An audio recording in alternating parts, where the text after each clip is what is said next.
पूर्व दिशा में आए विजय करते हुए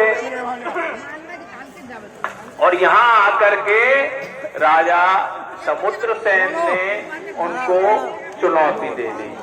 अब देखो कहाँ भीमसेन और कहाँ राजा समुद्रसेन, लेकिन राजा समुद्रसेन साधारण भक्त नहीं है, वो तो ब्रज भक्ति चाहते हैं और खाली ब्रज भक्ति ही नहीं चाहते, वो तो औदार्यमय धाम गौर लीला में भी उनका प्रवेश है। तो उन्होंने कहा कि मैं भीम से क्या लड़ूंगा, लेकिन अगर मैं ऐसी स्थिति ला दूं कि भीमसेन त्राही त्राही कर उठे, तब वो क्या करेंगे, अपने प्रिय सखा, अपने प्रिय आराध्य कृष्ण को बुलाएंगे और इस बहाने मैं कृष्ण के दर्शन कर लूंगा।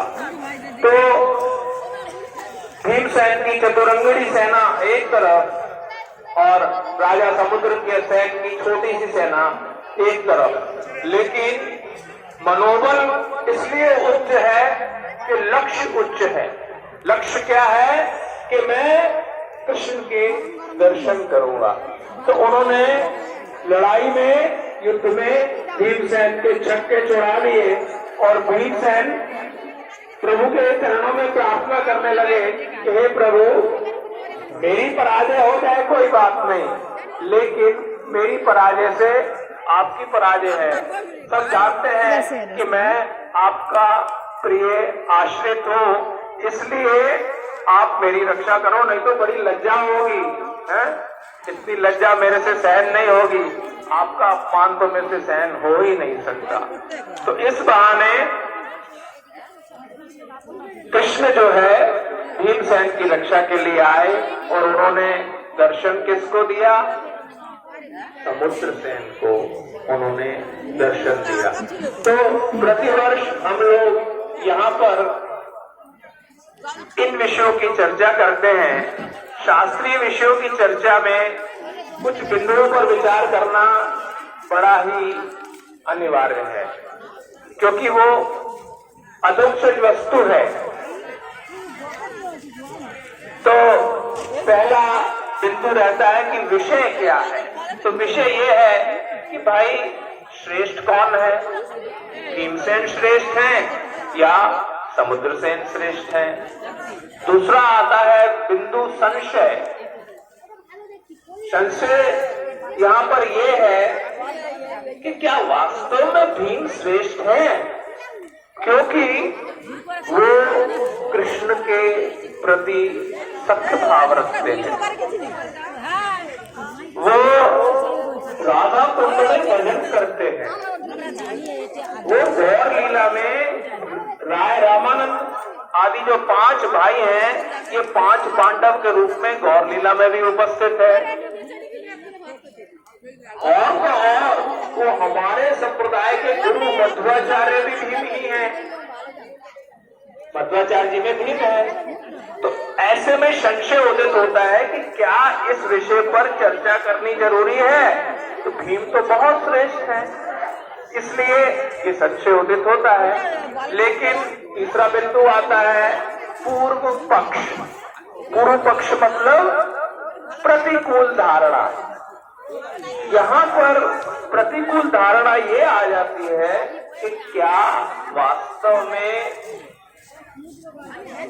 भीम का ब्रज भक्ति में प्रवेश है, क्योंकि उद्धव जी जो आकर के भ्रमण की श्रवण कर रहे हैं उद्धव क्यारी में, वो भी मथुरा लौट गए। ब्रज में 2-3 मास रुके, उसके बाद मथुरा लौट गए। ब्रज में अधिक समय तक रह नहीं पाए। उद्धव है प्रेमातुर भक्त, वो एक पायदान भीम से भी ऊपर है, वो प्रेम में सब समय आतुर रहते हैं। लेकिन भीम जो है किस रूप में श्रेष्ठ हुए, फिर ये पूर्व पक्ष उठाया जा सकता है। तो किंतु जहां पूर्व पक्ष होगा वहां उत्तर पक्ष भी होगा। उत्तर पक्ष से तात्पर्य यह है कि प्रतिकूल धारणा जो पूर्व पक्ष में उठाई गई है उसका खंडन हो सके। तो खंडन तो हो रहा है। सिद्धांत तत्वस्तु अभेदे अपि श्री ईश कृष्ण स्वरूपयो रसेन उत्कृष्यते कृष्ण स्वरूपम येषां ही रसस्थिति।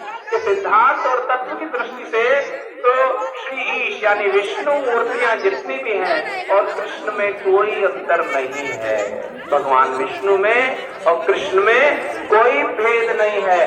किंतु रस की बात आ जाए तो नारायण तो करवट ही नहीं बदलते, सब समय शैया पे पड़े रहते हैं। और कृष्ण क्या है, करवट बदलने के लिए मचलते हैं, करवट बदल नहीं पा रही तो यशोदा आकर के उनकी करवट बदल देती है।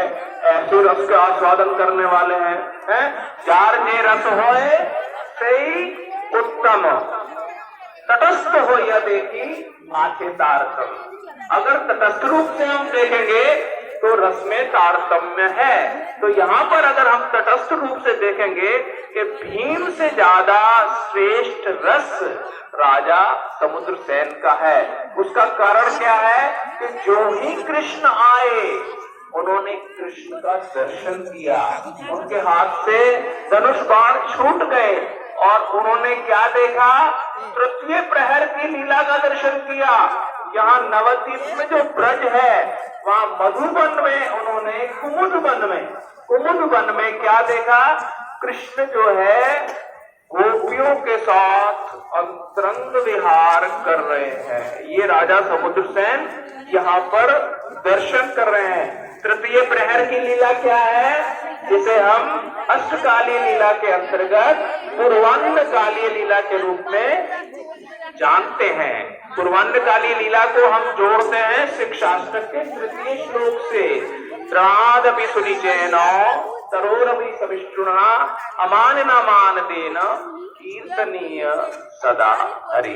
कि हम त्रणादपि होकर के वैष्णवों का जो चरित्र है संख्या पूर्वक नाम गान नतिथि कालावसानी कृतो, वैष्णवों के चरित्र को स्मरण करते हैं और निष्ठा भक्ति से उदित होती है।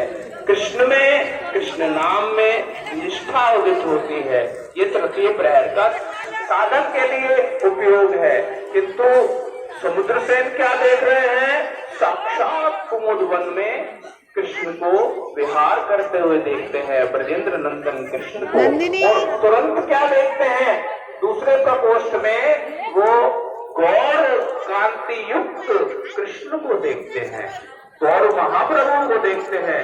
साथ ही साथ ये दर्शन भीम को प्राप्त नहीं हो सकता।